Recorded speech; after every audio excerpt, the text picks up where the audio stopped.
in a larger language.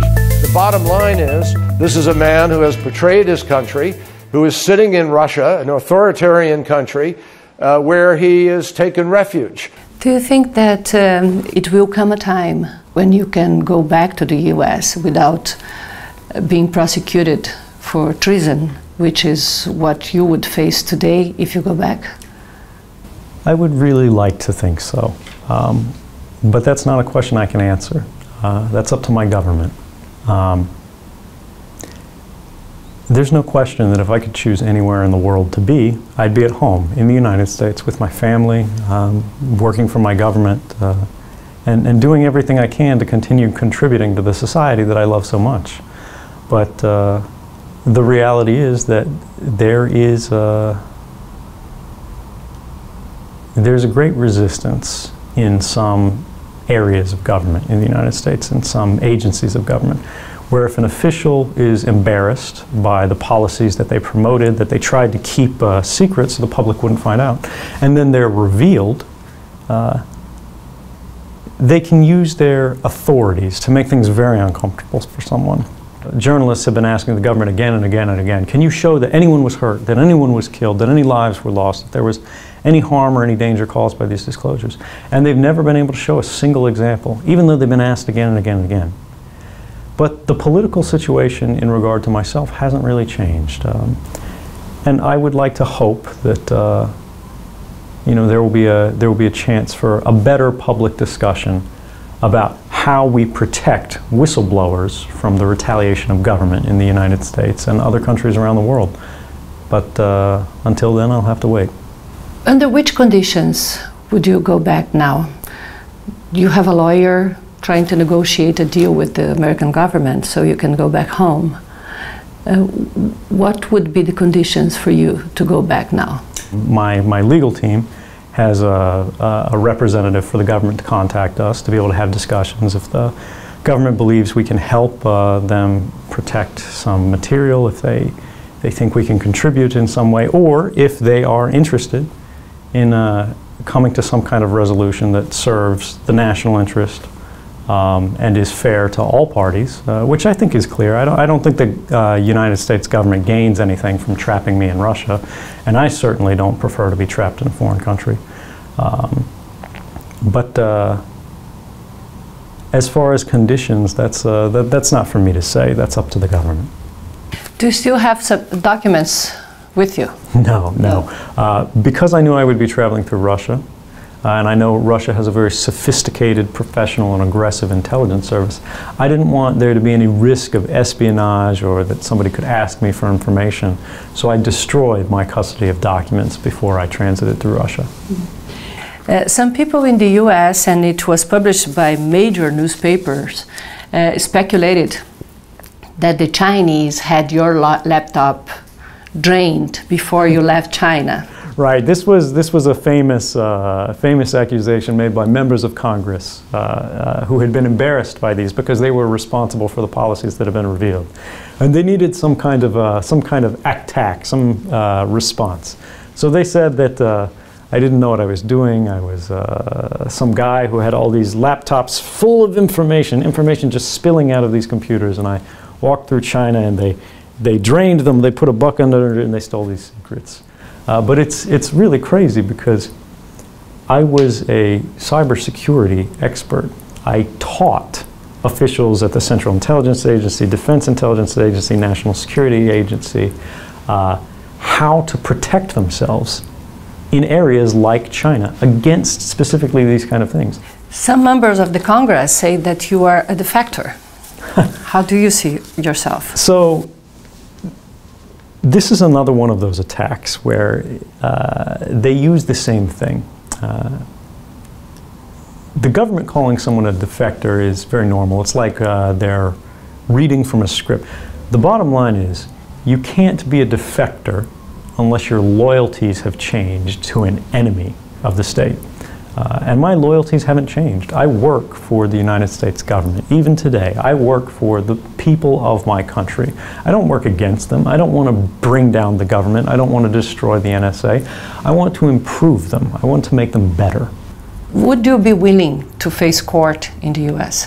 I would love to face court in the U.S. If they reformed the Espionage Act to allow people to make a real defense. Right now, the Espionage Act is a very unusual law. It prohibits people from making certain defenses. I can't even argue my case to the jury. I can't say that I was serving the public interest. They don't see a difference between someone who sells a list of agents' names to have them executed to an enemy country during a time of war, and someone who takes information about government abuses and gives them to the press to report in a responsible way. But as it stands now, there is no chance for me to make a case. There is no fair trial waiting for me at home. Why China and Russia? So I never chose to go to Russia. It wasn't a final destination. I was actually on my way to Latin America. I even had a ticket booked. This is public record. Where to in Latin America? Ecuador at the time. There were pictures of journalists on the plane to Havana from Moscow looking at my seat. But the problem was, as I wanted to board the plane, the United States had canceled my passport. They had revoked it and said, no, he can't travel anymore, because they wanted to freeze me in place. And at the time, they didn't have any effective criticism of me. They didn't have any way to go after my reputation. So I believe that a political decision was made that if they trapped me in Russia, they could say he's a Russian spy without having to prove it. I think it was done for political purposes. Since the moment you were spirited away by those two Chinese lawyers in Hong Kong to the moment you could leave the airport here, how was that? How did you go through that period? It was incredibly tense. You know, there was a level of uncertainty where you don't know what's going to happen that same night. You don't know what's going to happen when you go to sleep. You don't know if there's going to be a knock on the door. You don't know if there's going to be people who break down on the door. All you can do is trust that you're doing the best you can to do what is right.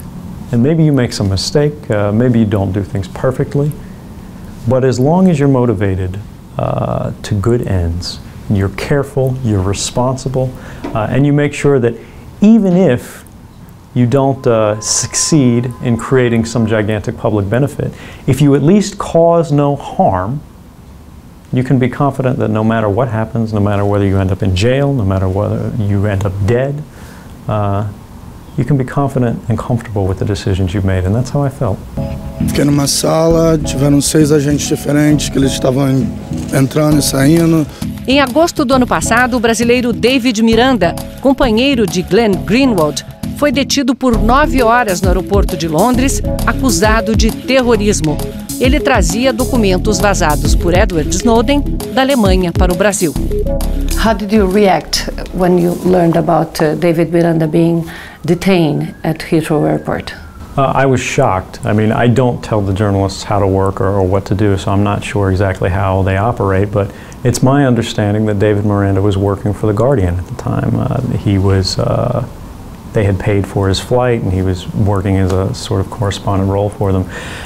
And for the British government to accuse someone working as a journalist of engaging in terrorism is a shocking claim. After being trapped at the airport without this kind of pressure, you could relate to the situation, right? Well, I think he had a much tougher time than I did. Yeah, it's not knowing what's going to happen to you. Losing your sense of agency, losing your ability to determine your own future is a deeply intimidating thing. And the fact that he could remain so committed to his principles in a situation like that, I think says very good things about him. Was that the way you felt? Yeah. Well, wait, about him? About yourself. Oh. Losing the ability of determining your future, to be the agent of your... Absolutely. When I went public in Hong Kong, I wrote a statement that said my intention was to ask the world for justice, and that's why I made these claims for asylum. When you take your future and you put it in someone else's hands like that, it's scary, because you have to believe in the goodness of people every day, at every hard decision, at every difficult point. How's your life here in Russia? You know, it's really not as bad as they say. There are, you know, no country is perfect, and Russia has some political policies that I disagree very strongly with. They monitor the internet in ways I consider inappropriate. They regulate the press in ways that I think no government should do. But my day-to-day life, you know, it's much better than prison. Can you go out? Yeah, sure, why not? You're not seclusive. No. Well, I'm naturally seclusive because, again, child of the internet, right? Some people... So your life is online. Right, right. Some people, they want to go see landmarks, they want to visit tourist locations. Yeah, I would rather read, I would rather write, I would rather communicate, discuss issues with my friends, with the people I trust, and try to build things, to try to engineer things, to try to create solutions and sort of improve the world around me in the best way that I can. Do you have any kind of security?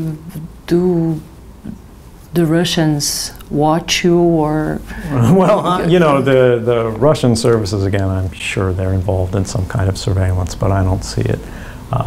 For me... It's not ostensive. No.